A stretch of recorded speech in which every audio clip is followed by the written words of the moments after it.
El libro de la historia no solo es parte del pasado, porque hoy trazamos nuevas líneas en cada una de sus páginas. Acompáñanos a escribirlas en Líneas Sonoras con Carlos Carranza. Comenzamos. Pues queridas amigas y amigos de MBS Radio, estamos en un espacio más y en un momento muy interesante, muy lindo, que seguramente vamos a disfrutar muchísimo porque vamos aquí en Líneas Sonoras a platicar con una autora extraordinaria, Camila Fabri, que nos va a platicar acerca de su nuevo libro, Estamos a Salvo. ¿Cómo estás, Camila? Hola, bien, muy bien. No sé si lo acerco, lo alejo. Pues si te lo puedes, como tú quieras. Lo tengo acá. Sí, si te acomodas, sí, no pasa nada. Te agradecemos que nos regales estos momentos para platicar de un libro que, vamos, de principio a fin, es un libro que se disfruta, pero también es un libro que causa ciertas emociones, que nos deja con puntos suspensivos, con respiraciones entrecortadas, porque es un libro que son varios relatos que, pues, tienen como temas que van siendo como muy singulares, ¿no? El peligro, tiene como cuestiones de incertidumbre, hay algo que no se termina como por revelar, o sea, son cuentos que nos causan un cierto desasosiego en sus Sí. páginas, ¿no? Sí, me parece que en general en los cuentos suelo trabajar siempre alrededor de un mismo síntoma que tiene que ver con no terminar de resolver algunas cuestiones, lo que no quiere decir que sea un final abierto, sino que no terminar de cerrar sentido. Creo que en Los Accidentes, que es el libro anterior a este, hay como, parece que se repite un poco este trabajo. De hecho, hay algunos cuentos de Estamos a Salvo que empezaron a germinarse para Los Accidentes y que terminaron como deviniendo en este. Me parece que tiene una estructura más clásica, Estamos a Salvo, ¿no? Que hay como una conciencia más grande de escribir un cuento como de principio a fin. En Los Accidentes había unos que, bueno, que duraban una página o media carilla y demás, y eran como más haikus o, bueno, descripciones.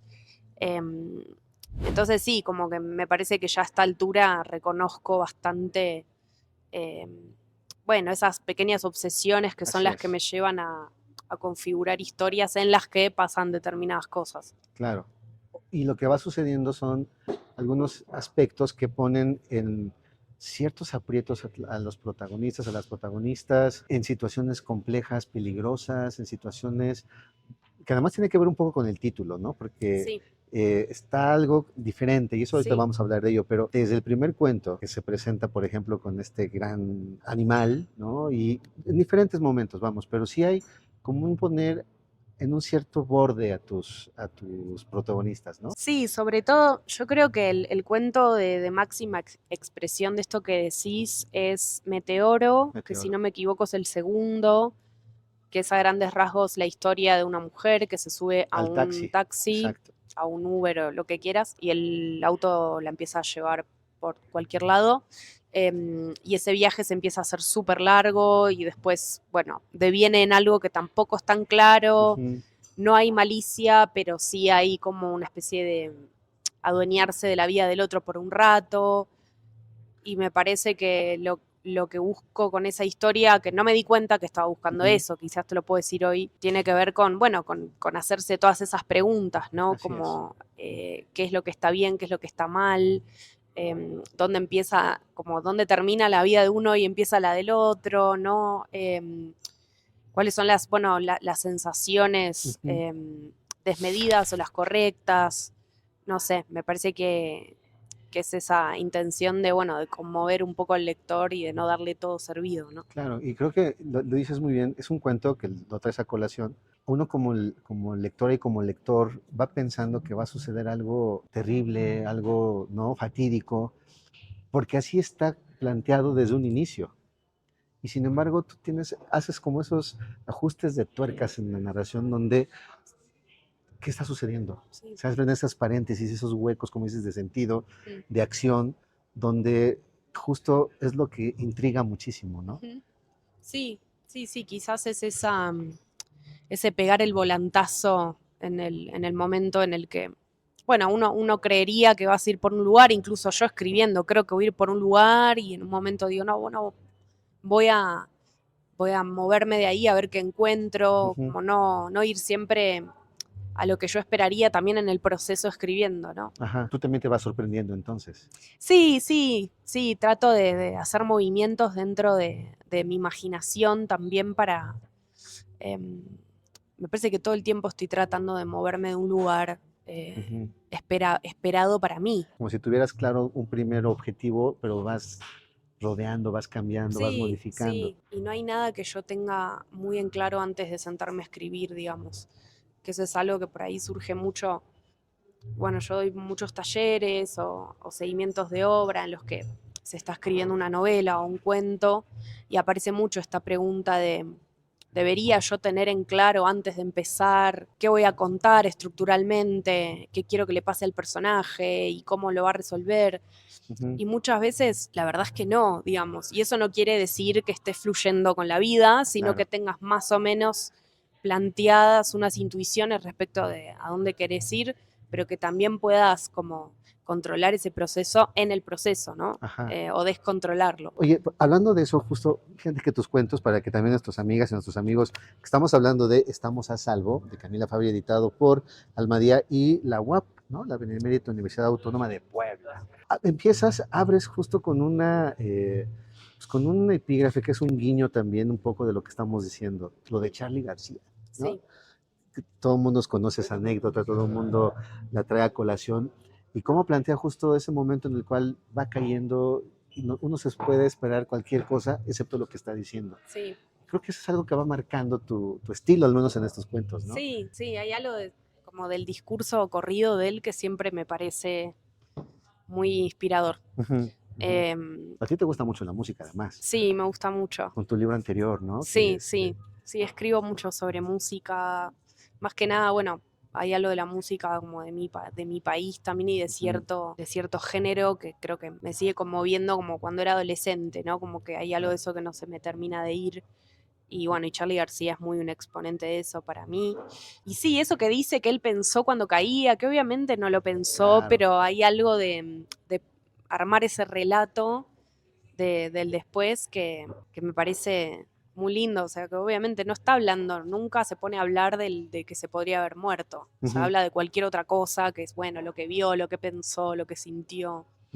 Pero nunca se va como al lugar que esperaríamos. Y que es parte justo de lo que creo que aparece también en uno de tus cuentos, que es corremos peligro, ¿no? O sea, sí, corremos peligro. Nos pones en ese punto. Sí. Todo el tiempo los protagonistas, los personajes que aparecen en tus cuentos, en tus relatos, de una u otra manera están en ese borde del peligroso, de caer en algo terrible o algo que sabemos que está sucediendo o que va a suceder o que ya ocurrió. O que no, claro. ¿No? Y eso me parece que es una invitación siempre como tú como autor y nosotros como lectoras, lectores, a engancharnos con este tipo de lecturas, ¿no? ¿Cómo lo vas buscando? ¿Vas pensando, vas tramándolo? ¿Cómo vas logrando eso, Camila? Es que no lo tengo tan en claro y me parece que ahí está un poco también me parece como, bueno, la visión autoral o un poco la impronta personal. Me parece que tiene mucho que ver con la forma que tiene uno de mirar el mundo, no sé, ¿no? Como algo más estructural de base y después como uno va llevando esas especies como de formas a la escritura que muchas veces, digo, sirven más para escribir, sirven para vivir no tanto, ¿no? Como algo de... Sí. Pero bueno, me parece que si uno puede como llevarlo bien, claro. ¿No? Capitalizarlo, ahí bueno, tenés como un oficio de repente, no Exactamente. Sé. Ese oficio y eso que nos estás como transmites, que le llamas justo una impronta, es un estilo, ¿no? Que a veces pues uno lo va desarrollando ya como parte de una forma de entender el mundo, de escribir. En otros, en todas tus narraciones, es también ese vínculo que hay con el espacio, con los lugares, con el ambiente que tú vas creando, pero más que el ambiente es algo que nos invita también a darnos cuenta que esa sensación de riesgos, esa sensación de peligro, esa sensación de incomodidad, también tiene que ver mucho con lo que está pasando alrededor y el lugar donde se desarrollan las cosas. Sí, hay algo de una percepción del espacio, pero que yo creo que igualmente el trabajo me parece que está mucho más concentrado en lo que hay internamente en los personajes respecto del afuera, ¿no? Y no al revés. De cómo lo perciben, ¿no? Claro, eso. cómo lo vive lo parece, Sí, ¿no? sí. Los ruidos, las formas. Hay lugares que pueden ser más demandantes que otros, ¿no? Ujú. A la hora de estar, no sé, más luminosos, menos luminosos, Sí, más sí. grandes, más chicos, ¿no? Como, bueno, esto que decíamos antes, bueno, la Ciudad de México es inmensa, no sé, Ujú. como que uno está como con otras defensas internas Claro, para estar en un claro. lugar tan grande. Hay cuentos bueno, o relatos tuyos que se van ubicando en la intimidad de un hogar, de un espacio cerrado, pero también está la ciudad. Sí, Esta ciudad donde la calle a lo mejor no, en sí misma no tiene mayor problema, pero sí existe sí, algo que nos va moviendo, que sí, nos causa miedo, que nos causa terror. Y no está pasando nada afuera más que eso que tú nos dices ahorita. Es algo que está construyendo el propio sí, personaje, total. ¿no? Sí. Y eso, Aparecen mucho las ciudades, es verdad, ajá, las ciudades y las casas, ¿no? así Como es. los Y haces ese espacios. juego, Sí, sí. Sí, que es lo más habitado por mí también, ¿no? Que es lo que más ¿ok? conozco y También aparecen mucho los animales, sí, ¿no? Y hay cuentos donde a lo mejor están ahí como una presencia y volvamos a lo mismo, este vínculo de los seres humanos, los personajes, con los animales. sí. Pero a ti te sirven también mucho para crear esta sensación, ¿no? Sí, sí, me sirven siempre mucho para crear metáfora o armar Ujú. como simbología alrededor de cómo cohabitamos con los animales que no tienen lenguaje. Y me parece que este libro va mucho de lo salvaje, del lado humano y del, Así bueno, es. del lado animal ni hablar. Este libro igual tiene como está armado de esa forma, ¿no? Sí, Como que cada cuento empieza con una cita de National Geographic eso. sobre la vida animal Sí. y me parece que son claves de lectura para leer las historias. Pero sin darme cuenta, eso, sí, después en la novela que publiqué hace poco también hay un perro que es bastante protagonista de Ujú, la ujú. novela. Ahora estoy escribiendo algo en donde hay una serpiente, como que Ok, sí, sin querer, van apareciendo ahí. siempre hay un animal, sí. Me gusta mucho la referencia que haces, que a mí me llamó la atención poderosísimamente en el sentido de todos son referencias a Nat Geo, a Sí, National Geographic, sí, ¿no? Y no precisamente a esto, National Geographic, la cultura o la ciudad, o sí, no, sino los animales y no, ese ámbito de lo salvaje, sí. ¿no? Entonces, todos los relatos tienen ese inicio, que tú le llamas claves de lectura, Mm. pero también es un correlato. Es un correlato, sí. No, y que también podría haber ido a otras fuentes, no Sí, sé, podría claro, haber ido a enciclopedias, pero bueno, sí. preferir a la fuente televisiva, Ajá, que es también la fuente que a mí, no sé, con la que me eduqué de chica, miraba mucha tele, entonces fui ahí, digamos, ajá. que como me parecía lo más honesto también. Sí, y cuando decimos el correlato es porque sí al menos yo lo hice así, ¿no? Comencé a leer cada uno de los Sí, epígrafes, por así decirlo, ¿no? Estas introducciones de cada uno de los relatos, y de una u otra manera también se van contando paralelamente lo que aparece ahí, lo que aparece en los cuentos, pero lo que vas tú transmitiendo con respecto a esa percepción de lo salvaje, por sí, así decirlo, de lo animal, ¿no? sí. ¿Así lo fuiste pensando también o fue parte de cómo se fue estructurando la narración? No, en realidad eso surge, tenía 2 o 3 cuentos con epígrafes y en una lectura previa a la publicación, más de edición, me sugirieron que lo hiciera con todos. Y a mí Ajá. no se me había ocurrido Ujú. y me pareció buena idea y lo probé y funcionaba. Y entonces Em, empezaste a buscar las sí, citas. y las busqué teniendo los cuentos ya escritos, Ok, no al revés. ok. Que eso también fue bastante eh, divertido de Me hacer. imagino que fue divertido, Sí, ¿no? Porque fue muy estuviste divertido. viendo y viendo a ver cuál podía ser el Sí, que... sí, como qué tema, qué animal, Ajá, qué, qué paisaje, no sé. exacto. Sí, Porque todo va cambiando. sí, Y son, a mí me gustó verlo así como piezas de un relato paralelo. sí, total. De quien llegue a tus relatos, estamos a salvo, pues por supuesto lo va a poder hacer. Ujú. Oye, y hablando, por ejemplo, de otro texto que me gustó muchísimo, bueno, dos, bueno, tres que están seguiditos. Me gustó mucho Tigre de Tierra, John Sullivan y Furia. Nos haces sube y baja de estados de emoción, Sí, pero de manera inmediata, ¿no? sí. Entonces, ¿cómo fuiste acomodando tus relatos? ¿Tienen algún orden? ¿Tú lo pensaste de alguna forma? Porque Em, ahí sí, por ejemplo, es un sube y baja sí, clarito. sí, hubo un orden que fui pensando más intuitivamente, más como es, como se dice siempre, ¿no? Como armar, componer un disco, no sé, bueno, Ajá, cuál es, ajá. ¿no? La primera canción de la segunda. apertura, Ajá. sí. Y John Sullivan es un cuento que yo lo escribí para otra situación y que estaba en la primera edición de Estamos a Salvo, no estaba, Ok. no. Y yo lo agregué después y lo agregué ahí. La verdad no me acuerdo ahora por qué lo agregué ahí, pero también es un cuento muy cortito que para mí vuelve un poco a la zona de los accidentes, que tiene algo más volado, son personajes de otro país, pero sí, como que lo hice entrar porque me gustaba.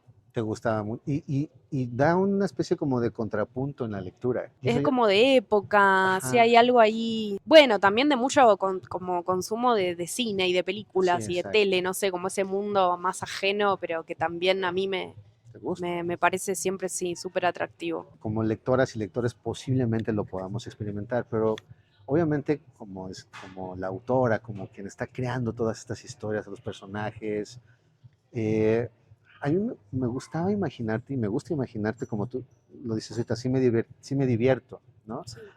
Pero cuando retomas ya el libro y lo vas observando y tienes ya la experiencia de ver el conjunto Cuando ya está cuando ya publicado, está decís. publicado, ¿no? Sí. Vas encontrando también otros motivos que, como autora, como la escritora, que te lleva a pensar algo que va complementando las historias, algo que va cambiando, o algo que te va divirtiendo de una manera distinta. Sí, bueno, obviamente que después cuando el libro ya está publicado y más que depende cuánto tiempo pasó, también Estamos a Salvo es un libro que tuvo su primera edición en 2021, Ok, entonces como que también, bueno, son hay una distancia. claro. Pero cuando me encuentro con este libro en particular, quizás con los accidentes me pasa otra cosa. Con este, no siento que lo hubiera hecho de otra forma. Ok. Eh, de hecho, hasta me gusta, bueno, esta decisión que tomé de agregar otro cuento. De John Sullivan. Sí, también me gusta ese cuento, esa especie como de epílogo que hay, que es una descripción de una situación, pero que me parece que ilustra muy bien a todo el libro. No sé, me parece que todo está como muy, muy pensado, muy cuidado. Oye, y hablando de este epílogo, como quizá lo estás planteando, estamos a salvo, que justamente es el lado, el lado B de los textos, ¿no? Sí. Que es un texto prácticamente de una hoja, ¿no? Es una situación, pero es una situación borde, también es una Sí. situación límite, y sin embargo sí están a salvo los personajes, a diferencia de los otros cuentos, ¿no? Sí. Los otros cuentos no sabemos muy bien No.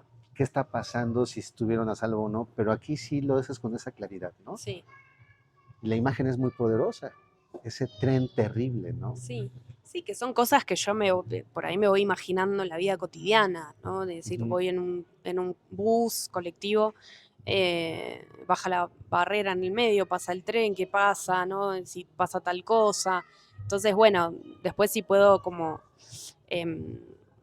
hacer con esa idea que tuve en algún momento, hacer esa composición, es lo mejor que me puede pasar. Y ahí me parece que sí, hay como una pequeña conquista, digamos.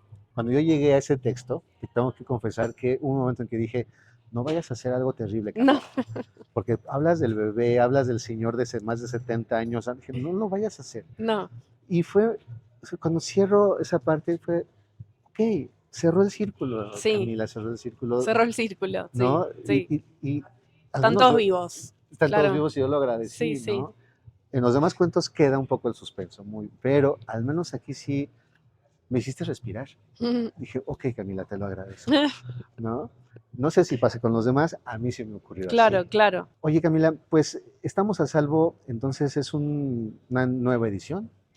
Está editado por Almadía, por la UAP. Tú haces referencia a tu primer libro de cuentos, que de alguna u otra manera también se van conectando con estos. Sí. Es un estilo y es una forma que a ti te gusta. Este tipo de cuentos, este tipo de relatos. Sí. Y por ahí seguramente vienen cocinándose otras cosas, se vienen preparando otros textos, ¿no? Me imagino. Sí, en realidad después de La Reina del Baile, que es mi última novela, empecé a escribir otra novela. Como que, no sé, me fue, ahora me empezó a ir por ese lado, pero no descarto escribir cuentos después, no sé, como Claro, que puede claro. ser súper oscilante eso, pero sí me doy cuenta que cuando escribo una novela también la estoy pensando como que cada capítulo podría ser un cuento en sí, Ujú. ¿no? Como, o al menos intento hacer ese trabajo. Por ahí algunos capítulos están más logrados que otros, pero que tengan una entidad me parece súper importante. Así que sí, eso, escribiendo la novela bajo esa sensación, digamos. Sí, porque además me parece que la novela pues da más respiro, ¿no? O sea, lo lees con más calma en teoría, Sí, sí, y estos textos no. no, Y además son pequeños o relativamente cortos, pero muy intensos. sí, sí, sí. Sí, sí, están, en la novela está un poquito más diluido eso, sí, Ajá, como para contracturarte menos. exacto. Y aquí Sí, sí nos contracturas de principio a fin, porque por ejemplo del principio es, ¿qué está pasando? ¿Qué ocurrió? ¿No ocurrió? ¿Qué ocurrió? No pasó. ¿Qué pasó? claro, todas esas ¿No? preguntas, Sí, sí, comentarios del director, sí, sí. en off, sí, Y todo el tiempo son esos, esa misma tesitura de sí, lectura, ¿no? sí, sí, sí, sí. Oye, Camila, pues ya un poco para que nuestras amigas y nuestros amigos de Líneas Sonoras y por supuesto de MBC Radio y aquí el podcast y el YouTube, en fin, pues terminen de conocerte, ¿no? Porque es la primera vez que tuvimos la oportunidad de platicar contigo. ¿Qué más podemos encontrar de ti? Has hecho ya referencia a otros textos. Platícanos un poquito de ello para que pues, puedan ya de una vez decir, quiero conocer todo de Camila Fabri. No, después, bueno, hice una película que se estrenó en 2023 Ujú, y que estuvo en la Cineteca de ujú, México este año, tuvo su proyección, digamos, y se llama Clara se pierde en el bosque. ujú. Es una película, es una ficción, pero híbrido documental. em, pero bueno, no sé si va a volver a estar en la Cineteca, pero bueno, se encuentra, Se encuentra. sí. ¿Y libros? Y libros, La Reina del Baile, Ujú, publicado por Anagrama, que ujú. es finalista del Premio Herralde. Salió en México hace un par de meses, Ujú. creo. No, y después escribiendo algo nuevo, pero bueno, muy tranquila. Claro, y también tenemos Y tú, estamos a salvo, estamos a obviamente. salvo en Almadía, y también en Almadía está este texto como de crónica, Y memoria. también está la antología de Almadía, Ajá, sí, de los 20, en conmemoración de los 20 años de Almadía, también, donde varias autoras latinas sí, escribimos sobre el concepto de los 20 de años. los 20 años. Sí, Y mucho de rock, mucho de música, sí. ¿no? Que también es algo que tú haces y lo haces y nos encanta porque aquí en este programa nos encanta el rock, Ah, nos bien. encanta la música. Entonces, también son textos que podemos encontrar tuyos, ¿no? Sí, El día que apagaron la luz es Exactamente. una novela que está publicada por Almadía también, que es sobre, bueno, una tragedia que ocurrió en Buenos Aires, donde Ujú. tocaba una banda de rock. Pero bueno, también es poner en contexto un poco la adolescencia de esa época. Claro, y que se ve que la viviste con intensidad Sí, rockera, sí, intensidad rockera, sí. ¿no? Pues Camila Fabri, estamos a salvo, entonces es un libro que podemos encontrar, ya sabemos, en diferentes formatos. Es una lectura que van a disfrutar, que se van a inquietar muchísimo, pero que al final ojalá sientan esa misma experiencia que yo viví de decir gracias Camila por este último relato, ¿no? Pues Camila, también te agradecemos Bueno, este muchas espacio. gracias a ustedes. Y esperamos, pues, esta es tu casa. Algún día también con otros textos, con otras oportunidades, pues van a visitarnos. Dale, obvio. ¿Sale? O Sí. vamos para allá. O vienen para Buenos Aires. Sí. Eso, ya, que nos inviten a Buenos Aires, ¿no? Ya basta nada más de que nos inviten a la Ciudad de México. Sí. Vamos a sernos internacionales. Nos vemos en el siguiente. Gracias, Camila. Chao, gracias. Líneas sonoras con Carlos Carranza. Hasta la próxima.